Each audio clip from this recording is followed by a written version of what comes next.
Hey guys, so my parents are at my old house right now. I moved in with my parents so that I could start saving up for a down payment on a house, hopefully, maybe. But anyway, I have severe asthma, so I couldn't really be there for the heavy duty cleaning, so they're doing that. So I'm gonna surprise them with a family favorite dinner. It's called Saturday Night Special. Come on, I'll show you how we make it.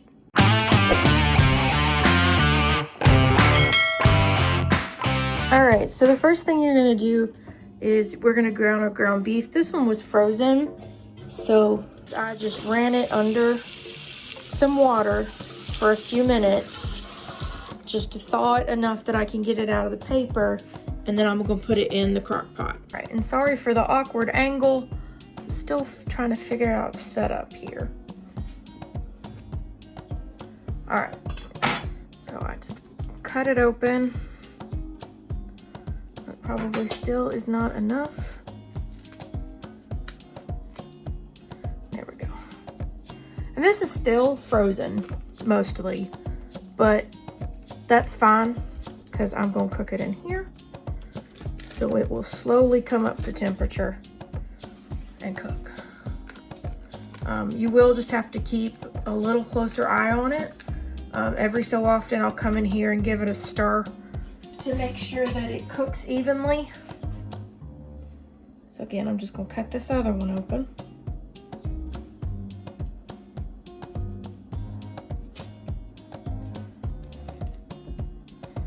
And put it in here.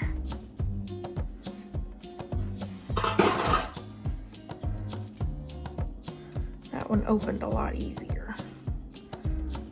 And if you see any red liquid, don't worry about it, because obviously this is raw meat, but most likely it's just water from where it was frozen.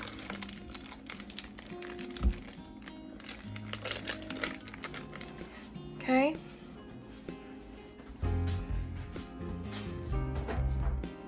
My mama's crock pot's a little different than mine. We're gonna see if I can figure this out.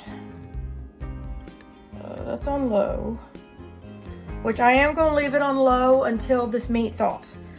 And while our meat is thawing, I am gonna go ahead and put some Worcestershire in here, just so that there is a little bit of liquid in here with it. And normally I would cook my soup with my meat, but it's too early for that. So I'm just gonna add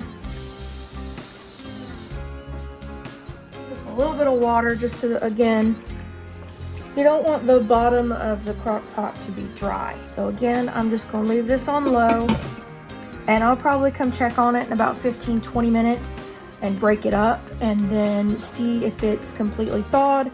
And if it is, I'll turn the heat up on the crock pot. So I'll see y'all then. All right, so it's been probably about 20 minutes.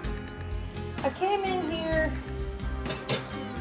about 10 minutes ago, and I took my little meat chopper masher thingy and just came in and scraped off what had thawed so that the middle could get a little more thawed. And it looks like it's still not completely thawed. It's getting there, it's almost there. So just gonna let this continue cooking. But basically, that's, like I said, what I'm doing is I'm coming in here about every 10 minutes or so, and I'm just scraping off from the side what has thawed, so that that middle part can actually get down into the heat. And again, this is still on low. Because it is frozen, I don't want to heat it up too quickly, so just gonna put it on low. Scrape all this off. Kind of flip it over so you can get to the bottom side and kind of rotate it. So we're almost got everything in here. So, and then whenever this gets done, I probably won't drain it just because it was pretty lean to begin with. That liquid down in there's that water that I added. Actually, I could probably go ahead, yeah. Probably just go like this and kind of wiggle it back and forth.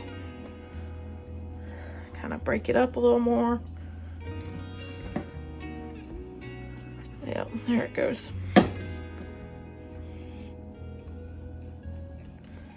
So that kind of broke that whole piece up. Whoops. All right, and there goes that one.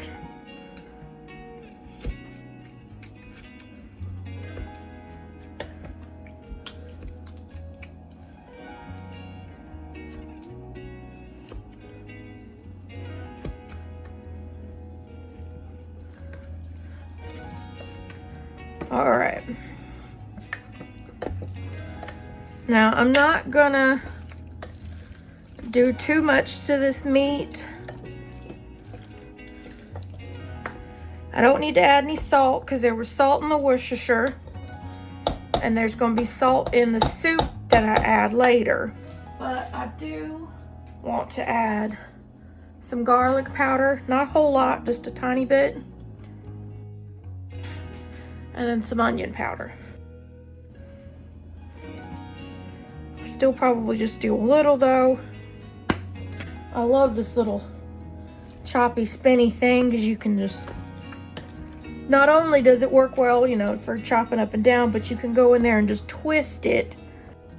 I love this little thing. I got it on Amazon, so we'll have it linked down below. But it's awesome. All right, so as you can see, our meat is completely cooked. It smells wonderful.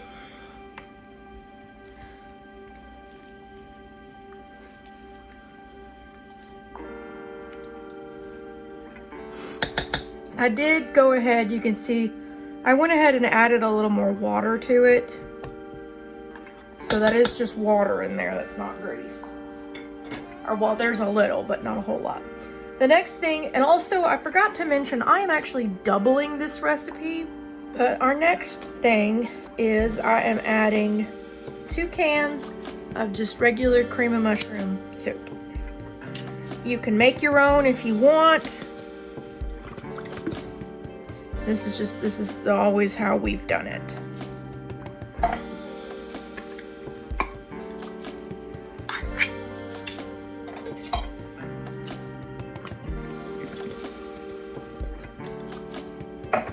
All right, so I'm gonna go ahead and stir that in.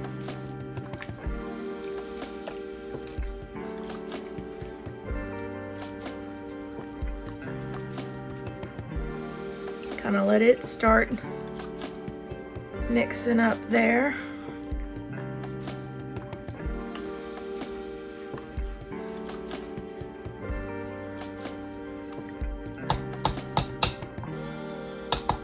And I switched my heat back down to low now that my meat is cooked. The next thing we're gonna do is we're gonna dice up these 2 potatoes and add them to this little tool that my mom likes to use where you can put it on your finger to peel the potatoes.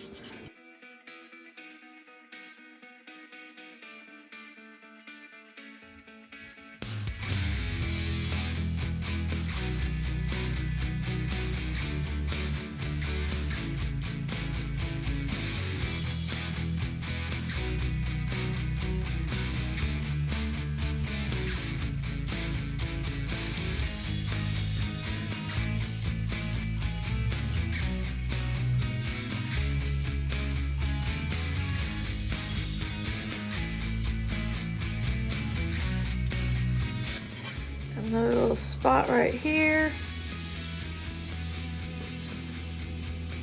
Look at my knife, can't get it off. There was a spot there on the end. All right. Oop. See, that's a spot right there. All right, so I'm just gonna rinse these off and then we'll go to the next step. All right, so the next step, this is, I think it's actually for slicing cheese. We've never used it for that. We use it for slicing potatoes. And it's just a really quick, easy way to make sure all your potatoes are the same thickness. Now, the other thing is this can also just be cooked on the stove. And when you cook it on the stove, you brown your meat, you know, add your soup, and then I would cook it on about medium, probably about 30 minutes, just until the potatoes are done. Also, I am making a big batch of this, so I'm using regular russet potatoes. But if you're just making this for one person, I would go with maybe like a half a cup of ground beef. Instead of adding liquid, just add the soup can. Don't add any liquid to it other than the Worcestershire. And then you can get you a can of diced potatoes and add them in. They're not russet, so they won't have exactly the same texture. But in a pinch, like when I'm sick, a lot of times this is the ultimate comfort food to me. So when I'm sick, a lot of times I want this, but living by myself, I don't necessarily want to make it. And it does not freeze well. That is the only other bad thing about this dish. It does not freeze well. Give this a stir. Get your potatoes down in there.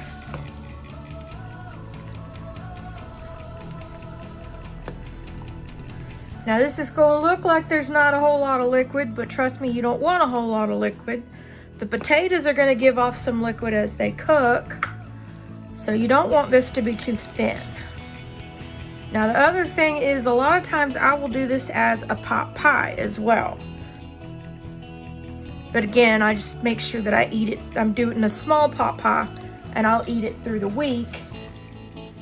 But you just put everything, combine everything together just like this. Then put it in the bottom of your pie plate and put a pie crust on top and cook it per the directions of the pie crust, and you should be good to go.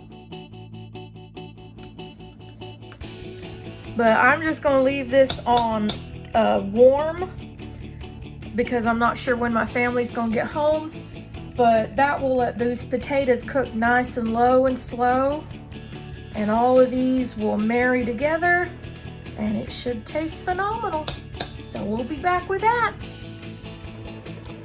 All right, so we're actually going with plan B now because they've been in on high for about 30 minutes. My family's home.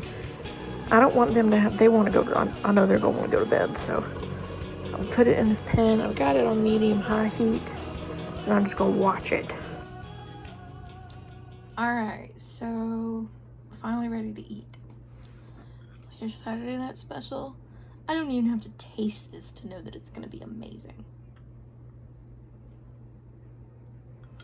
So, because I did have to do that extra cooking on the stove, most of my liquid is gone, but that's fine because that means it cooked into the food. Whoa, it's gonna be good. And it is.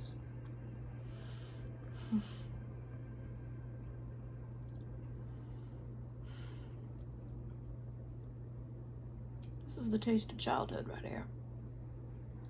It's so simple, but it's so good.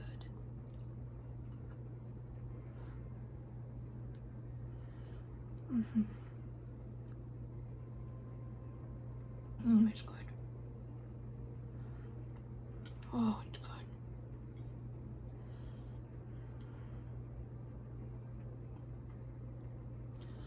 If you want to have yourself a divine dinner, make you some Saturday Night Special. Y'all have a good night. I'm gonna eat my dinner. Bye.